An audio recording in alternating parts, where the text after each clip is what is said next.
Tidak ada yang aneh dengan desa Wanasari pada siang hari. Desa itu tenang, dikelilingi sawah dan hutan kecil di sisi utara. Penduduknya ramah, saling mengenal satu sama lain, dan hidup sederhana.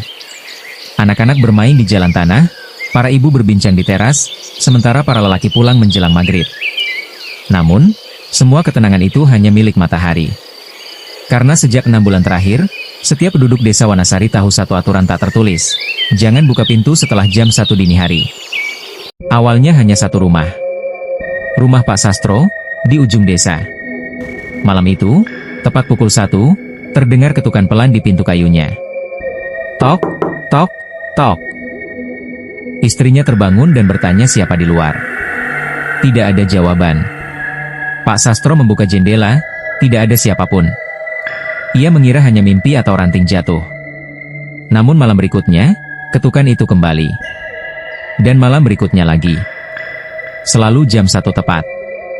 Selalu 3 ketukan. Dan selalu tidak ada siapapun di luar. 2 minggu kemudian, ketukan itu tidak hanya milik rumah Pak Sastro. Rumah Buruk Nini mendengar hal yang sama.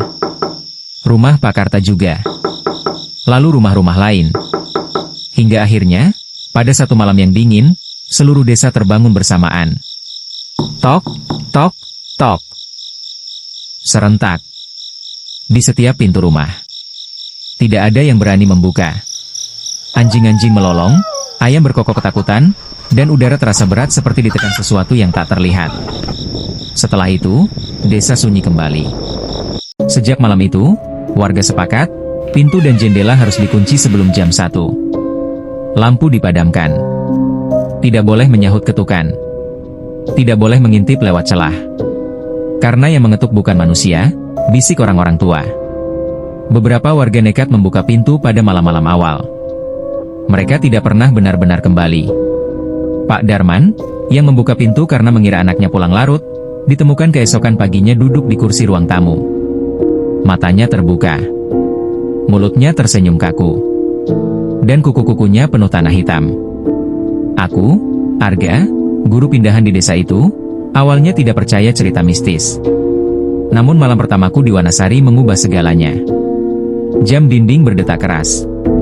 00:59. Udara tiba-tiba dingin.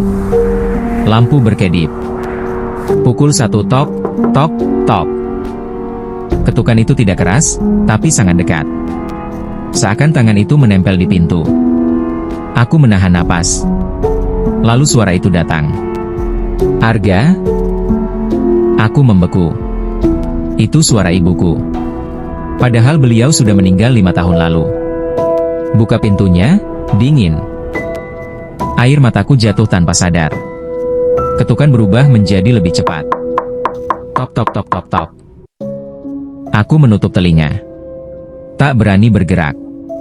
Keesokan paginya, aku menemui Mbah Wiryo, sesepuh desa. Ia akhirnya bercerita.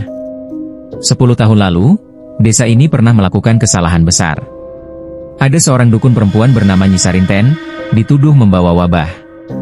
Tanpa bukti, warga menyeretnya keluar rumah, mengikatnya, dan menguburnya hidup-hidup di tengah hutan. Nyi Sarinten mengetuk tanah saat dikubur. Memohon dibukakan. Tak ada yang menolong. Sejak itu, arwah-arwah yang mati dengan dendam ikut bangkit bersamanya. Dan setiap jam 1 dini hari, mereka mengetuk pintu. Mencari siapa yang akan membuka. Ketukan makin lama makin keras. Beberapa pintu rumah retak sendiri. Bayangan terlihat di balik jendela. Pada malam ke-183, warga mengadakan ritual penebusan. Namun tepat jam 1, ketukan berubah menjadi gedoran. Brak! Brak! Brak! Suara tawa perempuan bergema di seluruh desa. Sekarang, giliran kami masuk. Satu persatu, pintu rumah terbuka sendiri. Jeritan memenuhi malam. Desa Wanasari kini kosong. Orang-orang dari luar hanya menemukan rumah-rumah berdebu dengan bekas kuku di pintu. Namun jika kau melewati desa itu dan bermalam di dekatnya, tepat jam 1 dini hari, jika kau mendengar ketukan di pintumu, jangan dibuka. Karena yang mengetuk sudah lama mati.